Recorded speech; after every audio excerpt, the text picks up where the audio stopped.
이 구원에 대하여는 너희에게 임할 은혜를 예언하던 선지자들이 연구하고 부지런히 살펴서 말씀이 조금 어렵죠. 뭐라고 말씀하시는지 제가 표준 세번역으로 읽어볼게요. 예언자들은 이 구원을 자세히 살피고 연구하였습니다. 그들은 여러분이 받을 은혜를 예언하였습니다. 여러분, 자 베드로전서 같은 경우에는 계속 역사적인 배경을 염두에 두고 우리가 말씀을 묵상해야 되겠죠. 그래서 보니까 그 송태근 목사라는 분은 베드로전서를 연예인 고소영 씨를 기억하면 된다 그랬어요. 고소영. 자, 고난 중에 있을 때 소망해야 된다. 그것도 산 소망이죠. 소망해야 된다. 그럼 이제 영광이 함께한다. 그렇게 이제 간략하게 이걸 이렇게 염두에 두라고 이제 말씀하시는 거죠. 우리식으로 표현하면 여러분 이런 거예요. 하나님이 살아계신 거죠. 그렇죠? 하나님이 살아계십니다.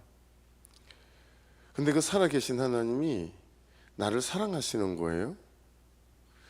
살아계시고 나를 사랑하시는 하나님이 나에게 계획이 있는 거예요. 그러니 고난에는 하나님 그분의 계획이 묻어 있지 않겠는가라고 하는 거죠. 그렇게 믿는 거죠. 그죠? 그래서 여러분, 고통에는 뭐가 있죠?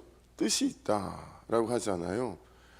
나에게 계획이 있고 나를 사랑하시기 때문에 고통만 보내지 않으신다라는 거예요. 우리의 모든 고통에는 하나님 그분의 뜻이 있다. 고난도 마찬가지죠. 지금 이 네로의 핍박 가운데 있는 소아시아 지역에 있는 모든 성도들이, 교회들이 너무 어려운 거예요. 여러분, 요번에 우리 우리 2, 3년간 뭐 때문에 고생했죠?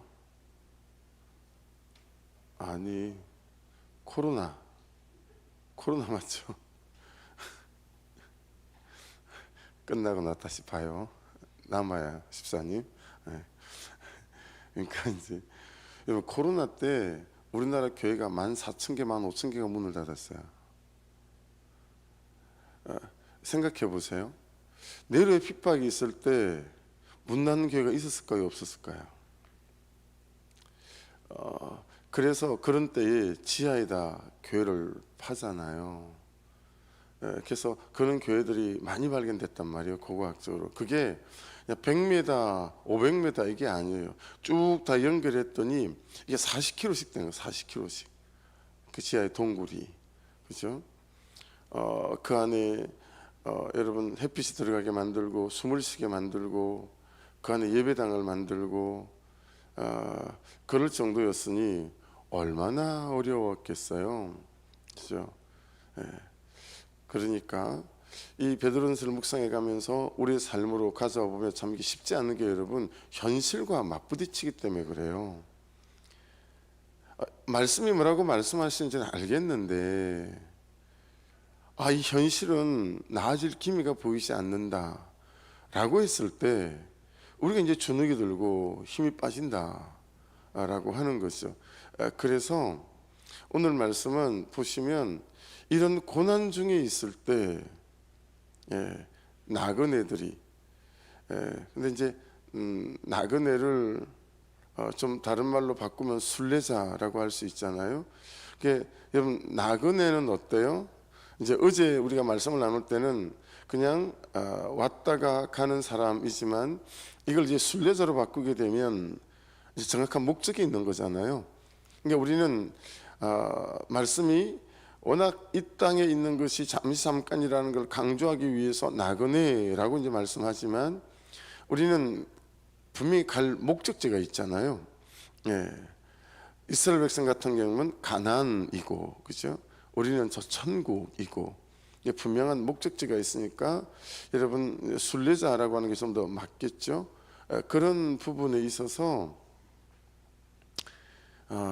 이런 고난 중에 있게 될 때 그리스도인이 또는 순례자가 믿는 자가 붙잡아야 될 그런 태도들이 있다 이제 그런 것들이 오늘 말씀에는 좀 이제 등장하게 되어지죠.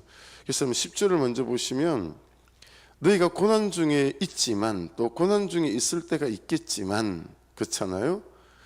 그때를 이길 뭐가 있어요? 항상 너희를 향한 준비된 은혜가 있다라는 거예요. 네, 항상 은혜가 준비되어 있다.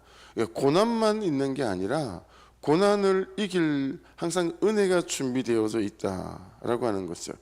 그러니까 그 고난을 그때를 무엇으로 견디고 버티고 이길 수 있는가? 은혜로.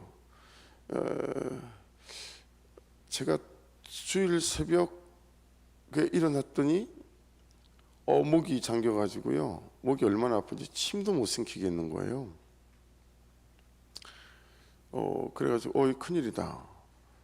주일날 말씀을 전하는 것은 고사하고 이거 침도 못 삼킬 정도가 됐으니까 그래서 얼른 가서 냉장고를 열었죠. 왜냐하면 이제 이럴 경우들이 있으니까 적어도 목감기, 코감기, 뭐 열나고 이럴 때 정도는 먹을 수 있는 그런 감기약을 상비해 놓는단 말이에요. 예. 그래서 아프지 않을 때도 일부러 그걸 좀 상비에 이렇게 사놔요. 내 냉장고 안에 가면 내 사무실에 집에도 가면 상비약이 있어요. 그러니까 여러분 우리가 그냥 아이를 키울 때는 항상 열날 때 먹일 수 있는 정도, 그죠? 아침에 병원 가기 전에 그때를 그런 게 있잖아요. 그러니까 상비약도 준비해 놓는데 살아계신 하나님께서 우리를 고난 중에 있게 만드실 때, 고난이 우리에게 닥쳐왔을 때 그걸 견딜 수 있는 은혜를 예비해 놓고 있지 않겠는가 라고 하는 부분 안에서 여러분 하나님에 대한 믿음이 우리에게 항상 있어야 되겠죠, 그렇죠? 그러니까 고난만 있는 게 아니라 그때를 이길 너희에게 임할 은혜를 예언하던 선지자들이 그러잖아요. 여러분 항상 여러분과 저를 향한 은혜가 준비되어져 있다라고 하는 것이니 고난이 오고 그러면 이상하게 그렇잖아요. 평소에는 언니, 오빠 뭐 잘 지내던 사람들이 그렇죠? 망하겠다 싶고 힘들겠다 싶으면 괜히 오히려 발을 빼고 그럴 때일수록 여러분 더 사람들이 안 도와주고 거절하고 하는 경우들이 많아요. 왜냐하면 하나님께서 작정하시고 나를 고난 중에 두셔서 나를 연단하시고 나에게 하신 말씀들이 있을 때는 되게 서운한 것들이 많게 만들죠. 그래서 여러분 사람이 서운할 때 그리고 하나님이 서운할 때 현실이 서운할 때 이럴 때는 하나님께서 나에게 하신 말씀이 있을 때일 수 있고 하나님이 나에게 가르칠 게 있으실 때가 있을 수 있고 또 하나님께서 나에게 뭔가를 세워가실 때가 그때다라고 생각하셔서 그럴 때 사람에게 기대고 뭐에 기대고 하기보다 그냥 나에게 준비되어져 있는 은혜가 있음을 믿고 하나님 그분 앞에 더 바짝 다가서시는 그런 은혜가 우리에게 중요하겠죠. 그래서 항상 생각하셔야 됩니다. 항상 은혜가 있다, 예비되어 있고 준비된 은혜가 있다라고 생각하는 게 중요하죠. 11절을 보십시다. 자기 속에 계신 그리스도의 영이 그 받으실 고난과 후에 받으실 영광을 미리 정언하여 누구를 또는 어떠한 때를 지시하시는지 상고하니라. 이 표준 세번역으로 한번 들어보십시오. 누구에게 또는 어느 때에 이런 일이 일어날 것인지를 그들이 연구할 때에 그들 안에 계신 그리스도의 영이 그리스도에게 닥칠 고난과 그 뒤에 올 영광을 미리 정언하여 드러내 주셨습니다. 여러분 그리스도에 닥칠 고난은 뭐예요? 십자가 사건이잖아요, 그렇죠? 그러면 그 뒤에 올 영광은 뭐예요? 부활 아니겠습니까? 그렇죠? 그러니까 여러분 고난 속에 살아갈 때 중요한 삶의 태도 뭐겠어요? 여러분 고난 속에 살아갈 때 내 삶에 어떤 사건이 생겼어요. 가정에 문제가 생겼어요. 부부간에 어떤 갈등 구조가 생겼어요. 다툴 일이 생긴 거죠. 이건 반드시 옳고 그름으로 짚고 넘어가야 되겠다 싶은 이제 그런 문제들이 생기는 거죠. 그럴 때 여러분 항상 제일 중요한 건 뭐냐면 나의 옳고 그름으로 그를 십자가에 매달지 않고 내가 십자가에 매달리는 거다라고 하는 거죠. 여러분 예수님이 사실은 오셔서 심판자 역할을 하셔야 되는 거잖아요. 그래서 전부 다 줄 세워서 야 너도 십자가고 너도 십자가고 전부 매달아라. 그게 맞는 거잖아요. 그게 맞는 거거든요. 예수님께서 오셔서 심판자 역할을 하는 게 맞는 거였어요. 그렇죠? 그래서 다 십자가에 매다는 거예요. 대지상도 십자가 매달고 로마도 십자가 매달고 뭐 그래야 되는 거잖아요. 여러분 살아날 사람들이 십자가 밑에 안 달리고 있을 사람이 몇 사람 됐겠어요? 근데 예수님이 그렇게 해서 심판하시는 게 아니고 예수님께서 십자가에 매달리는 그 일을 하시고 십자가에 죽으시고 그거 하는 거잖아요. 그래서 여러분 오늘도 이런저런 우리 삶의 상황과 현실과 사건 속에서 나의 옳고 그름으로 또 다른 누군가를 정죄하고 비판하고 십자가에 매달리고 이게 여러분 참 사는 방식으로 붙들고 살아가기가 쉽지 않아요. 이게 이렇게 이제 뭐 전화가 와서 그렇게 저한테 따지는 경우 있어요.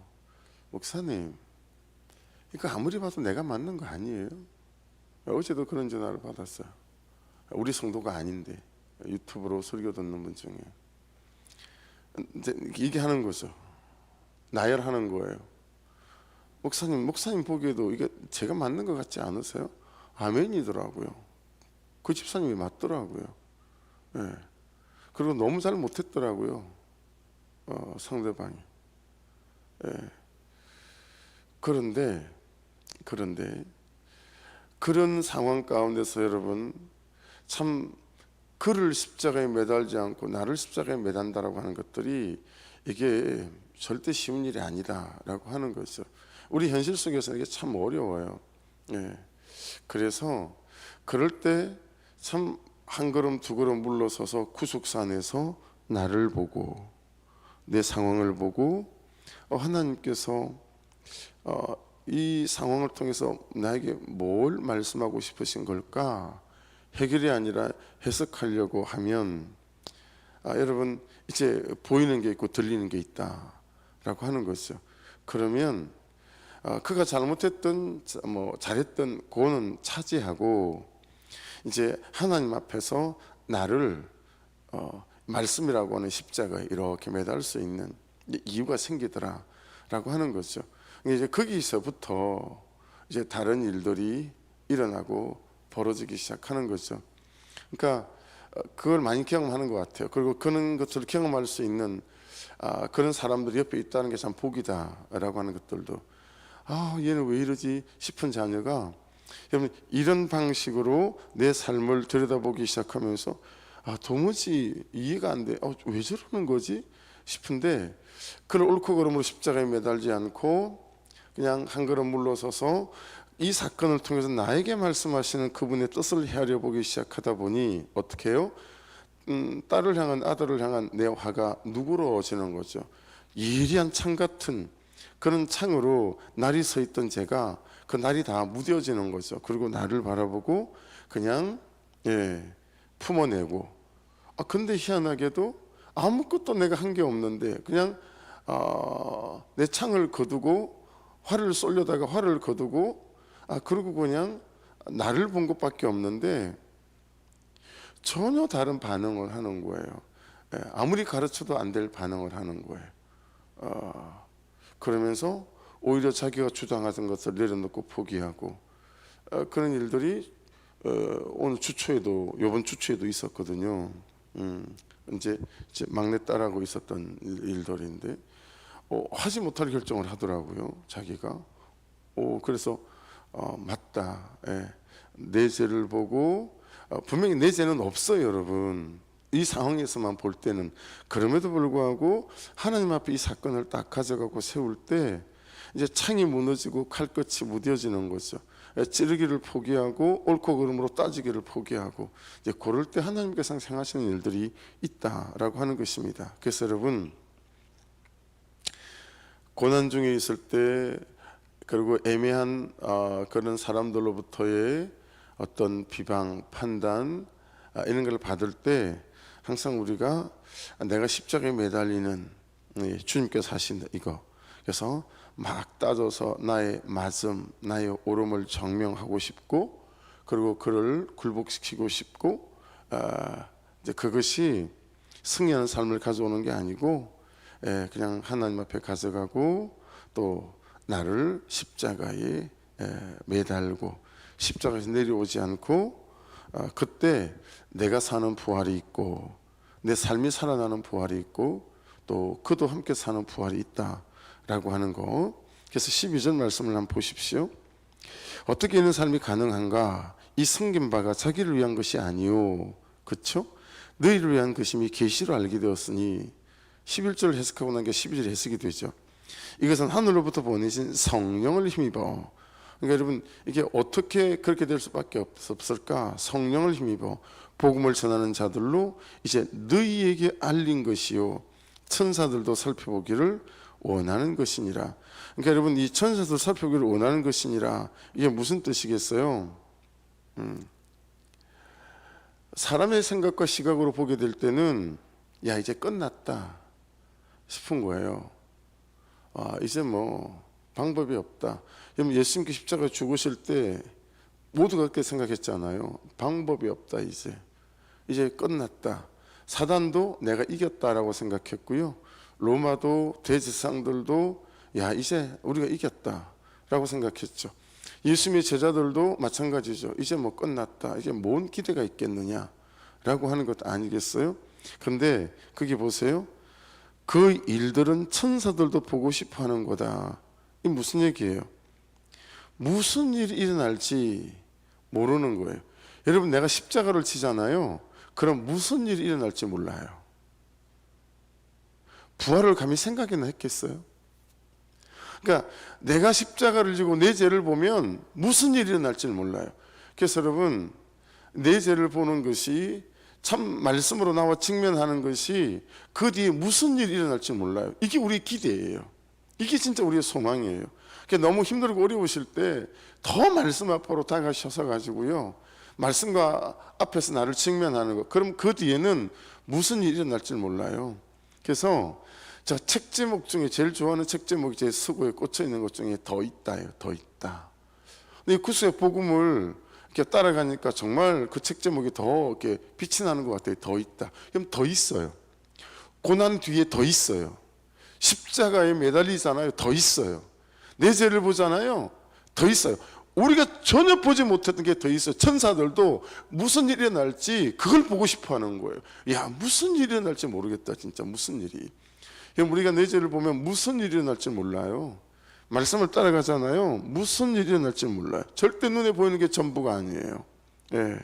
지금 이 현실이 다가 아니고 끝이 아니에요. 그러니까 주눅 들지 말라는 거예요. 소망 중에 말씀에 붙어가고 내 죄 보고 가고, 그렇죠? 말씀에 나와 직면해 가며 참 옳고 그름으로 따지지 않고, 그렇죠? 받아내는 삶 속에 그렇게 성령을 힘입어 말씀을 힘입어 가다 보면, 이야, 세상에 이런 일이 다 있네. 야, 이런 이막이, 이런 산막이, 이런 사막이 기다리고 있는 거구나. 이제 그렇게 되어진다라고 하는 거죠. 천사들도 그 다음에 행하실 하나님의 역사 능력들을 전혀 모르고 너무 보고 싶은 거죠. 여러분, 그는 보고 싶은 사람들의 삶이, 누구에게 그는 보고 싶은 삶이 더 있는 삶이 있겠어요? 그러니까 여러분, 기가 막힌 반전이 있고 기가 막힌 역전이 있음을 믿고 이 고난 중에 주눅 들고 물러서지 마시고요, 그렇게 주의 은혜 가운데 말씀에 직면해 가며 말씀에 잘 붙어가는 저와 여러분이 되셔서, 와, 더 있더라고요 라고 하는 기가 막힌, 여러분, 그런 우리의 간정들이 또 다른 사람들을 세워가는 그런 역사와 능력이 있기를 주의 이름으로 축복합니다. 그러니까 이유를 좀 알았어요. 이유를 무슨 이유를 알았냐면, 우리들 교회는 있잖아요, 세신자가 그렇게 정착을 잘해요. 정착을 잘 안 할 것 같지 않아요? 근데 왜 그러냐면 그 이유 중에 하나가, 새 가족이 오잖아요. 그러면 그 새 가족에게 매주 교육하고 또 간증하는 분이 그 차원장님이에요. 병원장. 처녀들하고만 살림을 차리다시피 매 집을 거치다가 제일 마지막에는 처녀하고 살림을 차리고 그리고 몇 대 독자인데 이 부인 권사님도 딸만 낳았어요. 근데 아들을 낳았어요. 이 부인 권사님이 여러분 병원장이니까 제가 그냥 얼핏 듣기로는 200평 되는 아파트였던 것 같은데 그런 강남에 좋은 아파트를 새로 지은 아파트를 이제 다 계약을 하고 이제 들어가려고 그 아파트 입주하는 날인데 시어머니하고 남편하고 제가 표현한 게 아니고 그분이 그렇게 표현하셨어요. 그년하고 넌 아이하고 그 집 앞에 서가지고요 아파트 열쇠 달라고 그 자기들끼리 쏙 들어가고 이분은 권사님은 쫓겨나고 이제 이런 일이 벌어진 거죠. 네. 이게 얼마나 이혼을 해달라고 애걸복걸 했겠어요. 이혼해주기로 하고 대신에 부목장 얼마 동안 예배 얼마 동안 나오고 나면 나 이혼해주겠다. 야, 근데 놀랍게도 여러분 그 부목장 참석하고 예배 참석하는 중에 이분이 자기 죄를 보기 시작한 거예요. 차원장님이. 그래서 그 얘기를 세 가족을 놓고 하는 거예요. 그 지역의 병원장인데 그 얘기를 하는 거예요. 그러면서 저 같은 사람도 예수를 만나고 복음을 만나고 제 죄를 보니까 이렇게 사는 길이 열립디다 라고 세 가족이 올 때마다 매주일마다 그걸 하는 거예요, 이분이. 그러니까 여러분 더 있어요. 그래서 죄가 커도 자기 죄를 보면 더 있어요. 고난이 커도 여러분 그 안에서 주의 뜻과 은혜를 헤아리면 더 있어요. 그래서 여러분 절대로 주눅들 일 없고 물러설 일 없어요. 더 있어요. 그래서 그게 아침에 또 소망이 되게 많이 되네요. 재정 때문에 약간 주눅드는 마음이 있었는데 또 소망이 확 일어나더라고요. 여러분 보이는 게 전부가 아닙니다. 할렐루야. 기가 막힌 반전이 역전이 있어요. 그러니 십자가에 매달려야 해요. 자꾸 옳고 그름으로 따지고 사람 패고 다니지 말고 감정으로 패잖아요. 몽둥이로 안 패도 말로 패고, 그렇죠? 그러지 말아야 되겠다. 순례자의 태도를 이제 나와요. 13절 보세요. 그러므로 너희, 자 1번 마음의 허리를 동이고, 2번 근신하여 예수께서 나타났을 때 너희가 찾아오실, 3번 은혜를 온전히 바랄지어다. 그래서 지금 13절에는 순례자의 태도, 나그네의 태도가 3개가 나와요. 고난 중에 너희가 어떻게 해야 되냐면, 소망을 바라고 부활을 바라는 백성은 어떻게 해야 되냐면 너희 마음의 허리를 동여야 된대요. 근신해야 된대요. 은혜를 온전히 바라야 된대요. 자, 여러분 마음의 허리를 동이고는 무슨 뜻일까요? 이게 간간히 나와요, 이 말씀이. 이제 제일 우리가 도드라지게 좀 기억이 날 만한 데는 출애굽기, 이제 출애굽하기 전에, 애굽에서 막 출애굽하기 전에 6월절 있잖아요. 6월절. 그때 여러분 출애굽기 12장 11절 말씀에 보면 너희가 그것을 먹을 때는 이렇게 하여라. 이제 무교병이거든요. 허리에 띠를 띠고 발에 신을 신고 손에 지팡이를 들고 서둘러서 먹어라. 6월절은 주 앞에서 이렇게 지켜야 한다라고 말씀하고 있습니다. 여러분 유대인들은 식사를 앉아서 하지 않는 거 아시죠? 로마인들도 비스듬히 누워서 식사를 했어요. 그리고 식사 시간이 보통 2시간, 3시간 그렇게 식사 시간을 가졌다고 해요. 근데 여기는 급히 먹으라고 하잖아요. 여기 여러분 마음의 허리를 동이고, 이게 무슨 뜻이냐면 성경에서는 말씀을 말하는 겁니다. 말씀으로 허리를 동여야 된다. 말씀으로 마음을 붙잡아야 된다는 뜻이에요. 그러니까 여러분 매일 말씀 앞에 2시간마다 가만가만 하는 게 진짜 맞다고요. 말씀의 도시락을 들고 다니는 게. 그래서 주일날 일부 예배 때 집사님이 기도하실 때 말씀의 도시락, 이거 기도 내용 중에 있는 거였거든요. 하나님 말씀의 도시락을 잘 들고 다니게 해달라고. 그러니까 여러분 이게 마음의 허리를 동이고, 이거는 말씀으로 딱 마음을 가다듬는 걸 말하는 거예요. 그 외에는 달리 방법이 없다. 이게 순례자의 태도다. 고난 중에 있을 때 말씀으로 내 허리를 동여야 된다. 그러니까 여러분 맞습니다. 가만가만 오늘 말씀이 뭐라고 하셨지? 2시간마다 오늘 큐티한 말씀을 들여다보고 다시 적용점을 붙잡는 게 맞다고요. 근신하에는 내포라고 하는 단어인데요, 정신 바짝 차려라 이런 거예요. 정신 바짝 차려야 된다 이 뜻이에요. 그것만 딱 쳐다보지 다른 데 쳐다보지 말고. 우리가 한눈을 너무 많이 팔잖아요. 그러면 안 된다는 거예요. 정신 바짝 차려라. 딴 데 쳐다보지 말고 이것도 될 거 저것도 될 거 같고. 예. 여러분 사단이 틈을 타요. 예. 뭐 그렇게 하는 게 잘못됐다는 건 아니고요. 절대로 잘못됐다는 건 아니고, 개척을 하고 나니까 자식이 넷이잖아요. 아내가 있고. 야 여러분 그런데요, 아르바이트 돈 벌지 않고 목회만 한다는 게 저한테는 굉장히 어려운 일이었어요. 제가 한번 실패를 해본 적이 있거든요. 전도사 때 사리비를 30만 원 받는데 아기를 두 번째 아기를 놓으니까 처갓집 식구들 보기가 너무 얼굴이 부끄러운 거예요. 야 저 인간은 지가 아무리 전도사지만 애가 넷에 그때는 애가 둘이죠. 예. 애가 둘까지 낳았는데 사리비를 30만 원 받으면서 어떻게 살겠다는 거지? 그래가지고 여러분 제가 아르바이트를 했어요. 무슨 아르바이트를 했냐면 우유 배달하는 아르바이트를 했거든요. 성남에 가면 지금은 없어던지 모르겠어요. 성남에 가면 아주 시내 한복판에 창녀촌이 있었어요.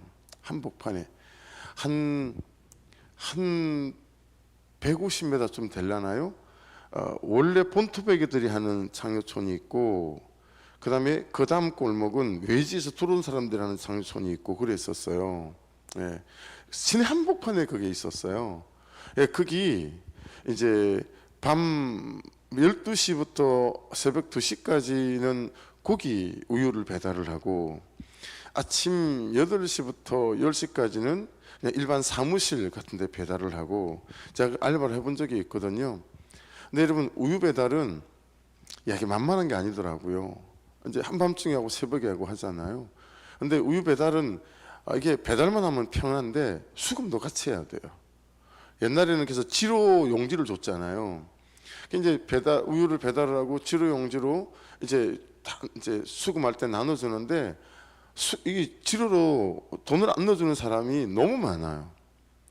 그러면 배달하는 시간 따로고 수금하러 가는 시간 따로인 거예요. 시간이 어마무시하게 드는 거예요. 못 하겠더라고요. 그걸 한 4개월 5개월 했는데요, 오히려 그냥 적자를 본 것 같아요. 돈을 버는 게 아니라 다 메꿔 넣어야 되니까. 그 해본 경험도 있고. 그래서 개척을 해가지고 할 때 너무 어려울 때 집에 가면 수도를 끊어놨고 전기를 끊어놓고 막 이럴 때니까 4, 5년을 사람같이 못 살았던 것 같아요. 예, 그럴 때니까 얼마나 여러분 마음에 그런 생각이 들었겠어요. 불끈불끈. 야 돈을 벌어야 되나. 한 2번 정도 사모님이, 아내가 저한테 얘기했던 것, 저라도 다 그렇게 하니까요. 모든 목사님이 개척하고 알바를 하시고 모든 사모님이 알바는 100집이면 100집 다 하니까. 근데 그냥 목회하다 죽자 그랬어요. 목회하다 죽자. 한눈 팔지 말자. 그냥 되게 하시면 되게 하시는 대로, 안 되면 안 되게 하시는 대로, 이거 하다 죽어도 순교다. 이러면서 여러분 끝까지 1시간도 알바를 해본 적이 없잖아요. 그게 참 은혜인 것 같아요. 그러니까 여러분 정신을 바짝 차려야 된다는 거예요. 근심, 고난 중에는 더더욱. 이렇게 재정이 어려우니까요, 이런저런 유혹들이 있어요. 이렇게 한번 해보시죠, 저렇게 한번 해보시죠. 그래서 어제도 카톡이 왔어요. 시간 있으면 한번 와보지. 어떤 다른 동료 목사님으로부터 뭐 어떤 돈을 벌 수 있는 방법이 있다라는 거예요. 6천만 원만 투자를 하면. 6만 원도 없는데 6천만 원을 투자를 하면 돈 벌 방법이 있대요, 집사님. 많이. 들은 척도 안 하잖아요. 여러분 정신 바짝 차려야 돼요. 정신 바짝 차려서 정말 말씀으로 부딪히고 맨몸으로 부딪혀야 해요. 자꾸 한눈 팔지 마시고. 너무 한눈 파는 분들이 많으세요. 그렇죠? 그 은혜를 온전히 바랄지어다도 마찬가지죠. 은혜만, 하나님 그분의 은혜만 온전히 소망하고, 이제 그럴 때 이제 방법을 주시죠. 말씀 안에서 방법을 주시고, 또 하나님께서 사람을 통해서 방법을 주시고. 그래서 여러분, 말씀이 말씀하시는 것 말고 다른 것에 우리의 생각과 중심이 흘러가지 않도록 잘 단속하시기를 주의 이름으로 축복합니다. 14절에는 보세요. 순종하는 자식처럼 전에 알지 못할 때에 따르던 너희 사욕을 본받지 말고, 4번이라고 할 수 있겠죠. 그렇죠? 사욕을 본받지 말아라. 15절은 보세요. 오직 너희를 부르신 거룩한 이처럼 너희도 모든 행실에 거룩한 자가 되라. 예, 거룩한 자가 되라. 16절은 기록되었을 때 내가 거룩하니 너희도 거룩할지어다 하셨느니라. 그러니까 여러분, 이건 주님이 야 내가 거룩하니 너희도 거룩할지어다 이렇게 말씀하신 거, 주님이 거룩했다고 우리가 거룩할 수 있나 이렇게 말씀을 보지 마시고, 이게 이 싸움 할 수 있는 싸움이다 라고 하는 거예요. 이 싸움 해볼 만한 싸움이다. 그렇죠? 해볼 만한 싸움이 아닌데 이렇게 말씀하지 않으세요. 그래서 참 말씀 안에서, 은혜 안에서, 성령 안에서 내 감정을 지키고 내 생각을 지키고 내 마음을 지키면서 그렇게 이 걸음을 걸어갈 수 있다라고 말씀하시는 것이니, 참 이 고난 중에 있을 때에 우리 순례자의 태도가 어때야 되는지, 여러분 이 더 있다라고 하는 거, 이거 절대로 여러분 놓지 마시고요.